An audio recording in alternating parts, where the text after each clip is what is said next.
Episode को start करने से पहले कुछ बातें कर लेते हैं। वैसे मैं तुम्हें बता दूं ये इस सीजन का लास्ट एपिसोड है, इसीलिए मैं चाहता हूं कि हम कमेंट में डिस्कस करें कि ये सीजन कैसा था और तुम्हें आगे वाले सीजन से कितनी उम्मीदें हैं। और हाँ, कंफर्म करना कि ये वीडियो मेरे चैनल का लाइक टारगेट तोड़ के रख दे, यानी सबसे ज्यादा लाइक वाली वीडियो बन जाए। तो चलो यार शुरू करते हैं आज का एपिसोड बिना किसी देरी के। एपिसोड की स्टार्टिंग में हमें सेंट ऑफ जस्टिस का सीन दिखाया जाता है। सेंट ऑफ जस्टिस को काटने के लिए कुछ सांप आ रहे थे। उन सांपों को देख के सेंट ऑफ जस्टिस को काफी गुस्सा आ जाता है और जैसे ही वो अपनी एनर्जी रिलीज करते हैं वो सांप बेचारे तो वैसे ही मारे जाते हैं। इसके बाद सेंट ऑफ जस्टिस प्यूबोल से कहते हैं, वास्टर्ड, तेरी वजह से हमारा फ्यूचर खत्म हो गया। हमारे सेक्ट का फ्यूचर डिस्ट्रॉय करने के लिए तुझे अपनी जान से कीमत चुकानी पड़ेगी। जो सुन के प्यूबोल कहता है, मेरी जान से कीमत? लेकिन मुझे जो भी कीमत चुकानी थी उसे मैंने 7 साल पहले ही चुका दिया। अब इस दुनिया में मुझे किसी का भी कर्जा नहीं देना। अब इस दुनिया की बारी है मेरा कर्जा चुकाने की। इसके बाद प्यूबुल वहां से गायब हो जाता है और सेंट ऑफ मार्शल जस्टिस के पीछे चला जाता है। सेंट ऑफ मार्शल जस्टिस प्यूबुल का अंदाजा लगा लेते हैं, लेकिन जैसे ही वो प्यूबुल पे अटैक करते हैं उन्हें पता चलता है कि प्यूबुल तो वहाँ पे है ही नहीं, ये तो बस प्यूबुल का कपड़ा था। सेंट ऑफ मार्शल जस्टिस प्यूबुल से कहते हैं, तुम पूरे के पूरे बदल चुके हो, बस तुम्हारी आंखें सेम है। प्यूबुल भी सेंट ऑफ मार्शल जस्टिस से कहता है, लेकिन तुम बिल्कुल नहीं बदले, बस तुम्हारी आंखें बदल गईं। फाइनली प्यूबुल ने कुछ ढंग के कपड़े पहन लिए और इन कपड़ों में वो बहुत कूल लग रहा है। सेंट ऑफ जस्टिस प्यूबुल से कहते हैं, इस बार मैं तुझे यहाँ से जिंदा बच के नहीं जाने दूंगा। वो अपनी एक टेक्निक का इस्तेमाल करते हैं जिसका नाम है अजूरे स्लैश। इस अटैक की वजह से सॉर्ड एनर्जी प्यूबुल की तरफ आगे बढ़ रही थी, लेकिन हमें दिखाया जाता है प्यूबुल एक सांप की तरह सारे के सारे अटैक डॉच कर लेता है और अपने सारे फ्लाइंग सॉर्ड के साथ सेंट ऑफ जस्टिस पे अटैक करने के लिए आगे बढ़ जाता है। सेंट ऑफ जस्टिस अपनी तलवार सामने लाके अटैक को ब्लॉक करते हैं और प्यूबुल से कहते हैं कि तुमने कमाल कर दिया,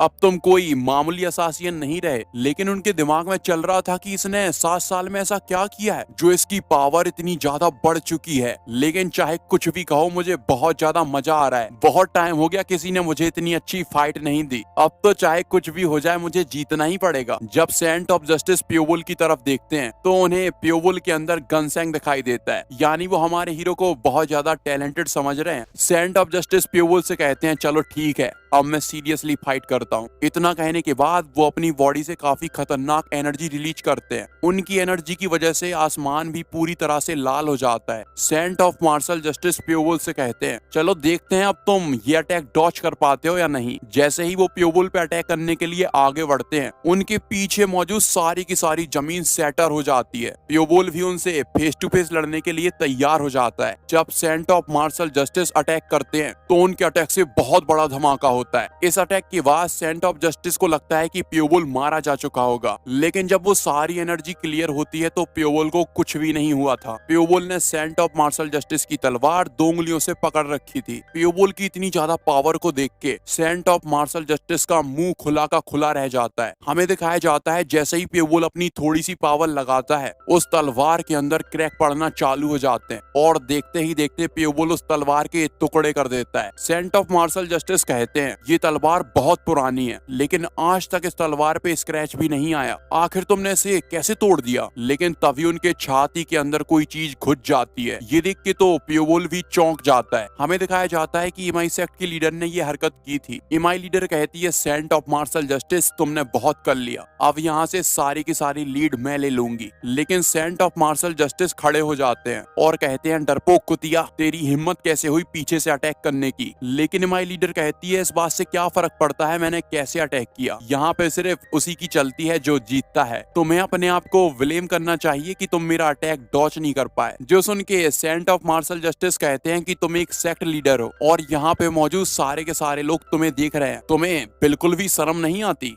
लेकिन एमआई लीडर कहती है, उन्होंने सिर्फ एक ही चीज देखी है, अगर वो इससे ज्यादा भी देख लेते तो कुछ नहीं होता, वैसे भी ये सभी यहाँ पे मरने वाले हैं। जो सुन के सेंट ऑफ मार्शल जस्टिस को बहुत ज्यादा गुस्सा आ जाता है। वो बताते हैं कि एमआई सेक्ट काफी ज्यादा कमजोर हो चुका है और ये सब तेरी वजह से हुआ है कुतिया। लेकिन MI leader saint of martial justice पे अटैक करके उन्हें मार डालती है और बताती है, जबकि तुम मारे जा चुके हो तो किंगचेंग सेक्ट को हराना काफी आसान हो जाएगा। फिर वो प्यूबुल से कहती है कि मुझे तुम्हारा तुम्हारा शुक्रिया कहना चाहिए जो तुम्हारी वजह से हमें इतने बड़े दुश्मन का सामना करना पड़ा। इसलिए अब मैं तुम्हें इतना दर्द दूंगी कि तुम मौत के बाद भी उसे भूल नहीं पाओगे। लेकिन पियोबोल उसकी बात सुनने के बाद कहता है, अगर तुम इतनी ज्यादा लालची नहीं होती तो मैं एक नॉर्मल जिंदगी जी रहा होता, लेकिन तुम्हारे लालची नेचर ने मुझे एक असासियन बना दिया। इसके बाद पियोबोल अपनी फ्लाइंग शॉट को रिलीज करता है और एमआई लीडर पे अटैक करने के लिए आगे बढ़ जाता है। पियोबोल एमआई लीडर को बताता है कि देखो तुमने कैसा मॉन्स्टर बनाया है। पियोबोल एमआई लीडर पे काफी सारे अटैक करता है, लेकिन एमआई लीडर सारे के सारे अटैक को आसानी से ब्लॉक कर लेती है, जिसके बाद पियोबोल उसे काफी पावरफुल पंच मारता है। एमआई लीडर पियोबोल का अटैक ब्लॉक करती है, लेकिन दोनों की पावर बहुत ज्यादा होने की वजह से धमाका हो जाता है। एनर्जी क्लियर होने के बाद एमआई लीडर कहती है तुम्हारे पास जीतने की कोई चांस ही नहीं है। फिर वो अपनी एक खास टेक्निक का इस्तेमाल करती है जिसका नाम है गोल्डन स्ट्राइक। पियोबोल भी गोल्डन स्ट्राइक से लड़ने के लिए रेडी हो जाता है। जैसे ही वो अटैक आके पियोबोल को लगता है वहां पे बहुत बड़ा धमाका हो जाता है, लेकिन हमें दिखाया जाता है कि पियोबोल को कुछ भी नहीं हुआ। पियोबोल आग के अंदर खड़ा खड़ा फ्लाइंग स्वॉर्ड को कंट्रोल कर रहा था। जैसे ही एक फ्लाइंग स्वॉर्ड एमआई लीडर पे अटैक करती है वो उसे आसानी से डॉज कर लेती है। फिर वो देखती है कि ऊपर आसमान में काफी सारे फ्लाइंग स्वॉर्ड हैं, इसीलिए वो अपनी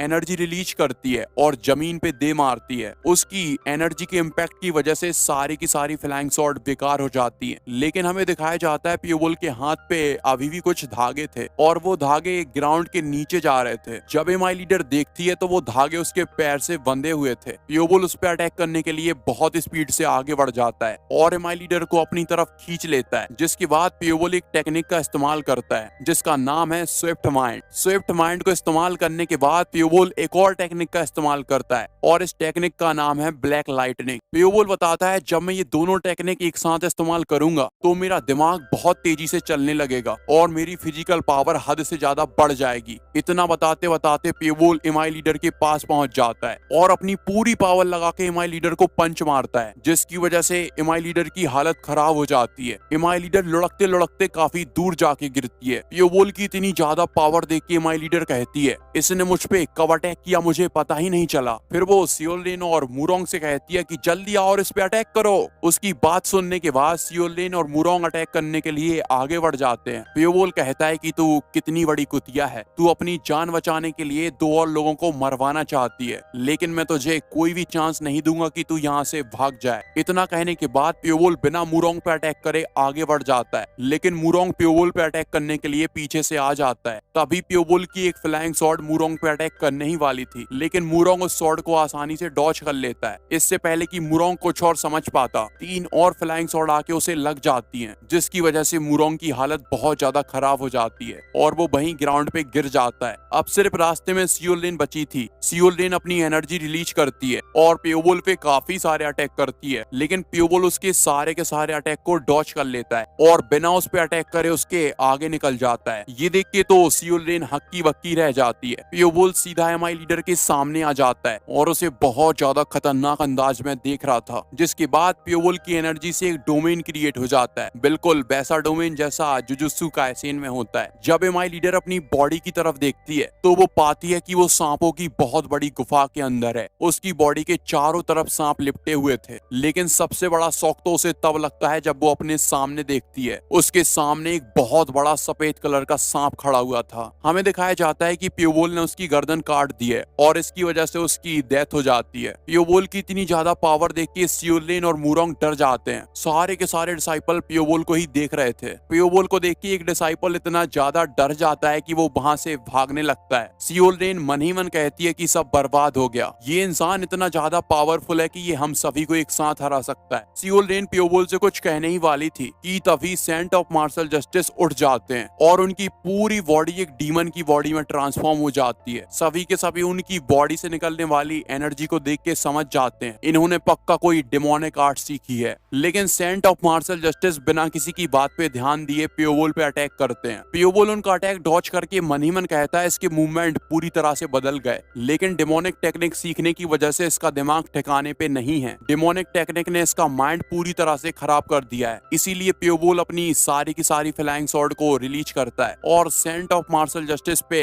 अटैक कर देता है। भले ही सेंट ऑफ मार्शल जस्टिस की बॉडी पूरी तरह से डिस्ट्रॉय हो जाती है, लेकिन वो फिर भी अटैक करने की कोशिश करते हैं, जिसके बाद पियोबोल उनकी गर्दन पे जगह जगह अटैक करता है, जिसकी वजह से सेंट ऑफ मार्शल जस्टिस वहीं पे गिर जाते हैं। इससे पहले कि पियोबोल उन्हें जान से मार डाले, वहां पे एल्डर मुजोंग आ जाते हैं। एल्डर मुजोंग पियोबोल को रोकने के बाद सेंट ऑफ मार्शल जस्टिस के पास जाते हैं। सेंट ऑफ मार्शल जस्टिस कहते हैं कि ये सब मैंने अपने सेक्ट की भलाई के लिए किया था, और इतना कहते ही उनकी मौत हो जाती है। सभी स्टूडेंट मन ही मन कहते हैं एक सेक्ट ने डिमोनिक टेक्निक सीख ली और दूसरे सेक्ट की लीडर बहुत बड़ी डरपोक थी। इतना सब करने के बाद भी वो एक इंसान को नहीं हरा पाए। सियोलेन आगे आती है और पियोबोल के सामने झुक जाती है और पियोबोल से कहती है अगर आप हमें परमिशन दे दें तो हम अपने मास्टर की डेड बॉडी ले जाना चाहते हैं। कुछ डिसाइपल सियोलेन को ऐसा करने के लिए मना करते हैं, लेकिन जब सियोलेन उन्हें घूर के देखती है तो वो शांत हो जाते हैं। एल्डर मुजोंग भी आगे आते हैं और पियोबोल के सामने झुक जाते हैं, लेकिन पियोबोल उन दोनों से काफी ज्यादा गुस्से से कहता है अगर मैंने तुम्हें आज यहाँ से जाने दिया तो तुम मुझसे बदला लेने के लिए जरूर आओगे, जैसे तुमसे बदला लेने के लिए मैं 7 साल बाद वापस आया। लेकिन सियोलेन पियोबोल से कहती है कि वो कभी रिवेंज नहीं लेगी, और यही सेम बात मुजोंग भी कहते हैं। पियोबोल उन दोनों से कहता है मैं तुम्हारी बातों पे भरोसा कैसे करूं, जिसके बाद वो दोनों कसम खाते हैं कि वो कभी भी तुमसे रिवेंज नहीं लेंगे। पियोबोल आसमान की तरफ देखता है और उनसे कहता है कि ठीक है तुम लोग जा सकते हो, जिसके बाद हमें बताया जाता है सारे के सारे सेक्ट ने अपना अपना दरवाजा बंद कर लिया। पूरे सिचुआन के अंदर सभी का नुकसान हुआ, सिर्फ एक इंसान को छोड़ के। इसके बाद हमें एक नाव का सीन दिखाया जाता है। टांग सीचू नदी के पास आता है और कहता है पियोबोल कैसे हो। पियोबोल मुस्कुराते हुए टांग सीचू को देखता है और सो जाता है। वैसे मैं तुम्हें बता दूं इसके बाद सीजन 2 आने वाला है और बहुत ज्यादा कमाल का है, तो या मिस मत करना। और इस वीडियो पे कमेंट, लाइक और जो भी तुम्हें करना है करना मत भूलना।